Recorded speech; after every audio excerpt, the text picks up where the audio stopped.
De 16 retrouver Franck. Bonjour Franck. Bonjour. Franck, vous êtes à Perpignan, vous vouliez réagir sur la chasse. Vous êtes chasseur, pas chasseur, vous en pensez quoi? Faut la réduire ou pas la chasse? Je suis chasseur, je suis avocat honoraire de la Fédération des chasseurs. Ah oui, vous êtes sacrément chasseur alors. Oui, je suis sacrément chasseur, oui. Chasseur de gibier, de gros gibier. Et je pense qu'il ne faut absolument pas réduire la chasse. Il y a des contingences économiques importantes. Ce sont les chasseurs qui payent les dégâts de grand gibier et ce sont eux qui contribuent au maintien du pastoralisme et de l'agriculture, en particulier en montagne. Ce sont les chasseurs qui entretiennent les forêts. Et il y a un point extrêmement important que beaucoup de gens oublient de mentionner. Oui, lequel? Nous avons un exemple. En Suisse, il y a une trentaine d'années, le canton de Genève a interdit la chasse par votation. Au bout de 30 ans, ils ne savent plus comment faire pour faire redémarrer la chasse. Ils ont essayé de mettre en place des votations, ils n'y arrivent pas. Moyennant quoi, il y a eu une augmentation d'impôts importante parce que les animaux, il faut les tuer.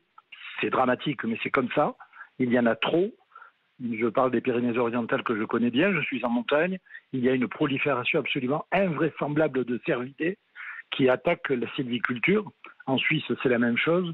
Ces animaux sont tués dans des conditions abominables par des fonctionnaires. Parce qu'il n'y a plus de chasseurs, parce qu'il n'y a plus de chasseurs pour le faire.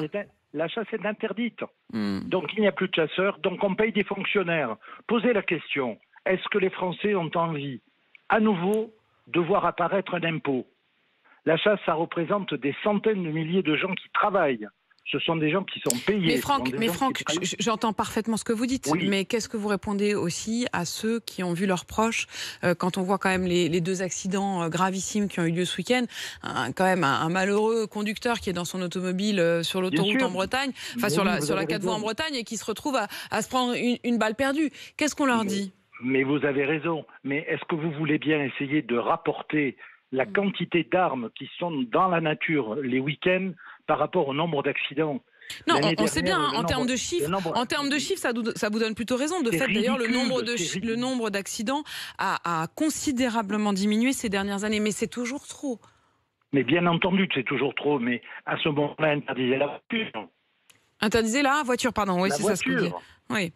Non, c'est exactement la même chose. Les véhicules sont des armes par destination. Ce sont des engins dangereux. Les chasseurs sont des gens responsables, ce sont des gens qui respectent la législation.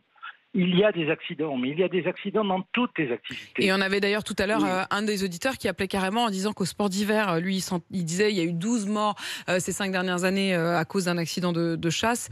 Il disait au sport d'hiver, vous prenez un chasseur, un skieur, qui arrive à grande vitesse et qui vous renverse. Il faisait à peu près la même comparaison que vous. En tout cas, tous les points de vue doivent pouvoir s'exprimer ce matin. Franck, je le disais, vous êtes un sacré chasseur. Franck, vous y allez quoi? Vous y allez le week-end avec vos amis puisque vous travaillez comme avocat? Je suis avocat honoraire, donc je peux... Donc à la retraite désormais? Non, je ne suis pas à la retraite, mais je n'ai plus envie de travailler. Donc je chasse, Pardon, je ne pouvais pas forcément deviner. Non, un avocat honoraire est un avocat qui peut travailler, mais qui décide de se consacrer à la chasse. Voilà, qui décide de se consacrer à la chasse. J'y vais très souvent. Je ne tue pas grand-chose, je ne suis pas un viandard. Mais je ne tue que ce que je vois que vous avez entendu Catherine tout à l'heure qui disait qu'en effet, son mari ne tuait pas grand-chose, mais que c'était aussi pour le plaisir avec son chien, contrairement aux viandards, comme elle disait. Franck, merci d'être passé au 32-16 ce matin. On en débat bien sûr.